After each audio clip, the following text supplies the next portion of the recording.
بسم اللہ الرحمن الرحیم۔ السلام علیکم ورحمۃ اللہ وبرکاتہ۔ دوستو، آج میں آپ کو افضل اعمال کے بارے میں ایک بہت خوبصورت حدیث مبارکہ سناؤں گا، جس پہ آپ نے خود بھی عمل کرنا ہے اور اس کو دوسروں تک بھی پہنچانا ہے۔ حضرت ابو ذر رضی اللہ عنہ فرماتے ہیں کہ میں نے نبی اکرم صلی اللہ علیہ وآلہ وسلم سے سوال کیا کہ کون سا عمل افضل ہے؟ آپ صلی اللہ علیہ وآلہ وسلم نے ارشاد فرمایا، اللہ پر ایمان لانا اور اس کے راستے میں جہاد کرنا۔ میں نے پوچھا کہ کون سا غلام آزاد کرنا افضل ہے؟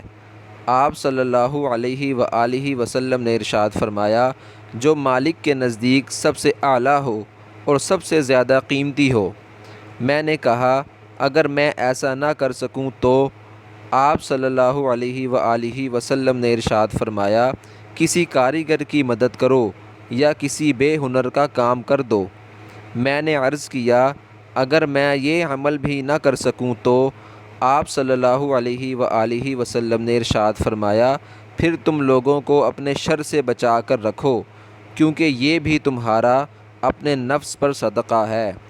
صحیح بخاری شریف کی روایت ہے۔ دوستو، اس سے ہمیں افضل اعمال کے بارے میں پتہ چلا اور ساتھ ساتھ یہ بھی پتہ چلا کہ اگر ہم لوگوں کو اپنے شر سے بچا کر رکھیں، لوگوں کو تکلیف نہ پہنچائیں، تو یہ بھی ہمارے نفس پر صدقہ ہوگا۔ اللہ تعالی ہمیں عمل کرنے کی اور اس حدیث مبارکہ کو دوسروں تک پہنچانے کی توفیق نصیب فرمائے۔ دوستو، اگر آپ نے چینل سبسکرائب نہیں کیا تو چینل کو سبسکرائب کر لیں تاکہ آئندہ آنے والی ویڈیوز بھی آپ کو مل سکیں۔ جزاک اللہ خیرہ۔ السلام علیکم ورحمۃ اللہ وبرکاتہ۔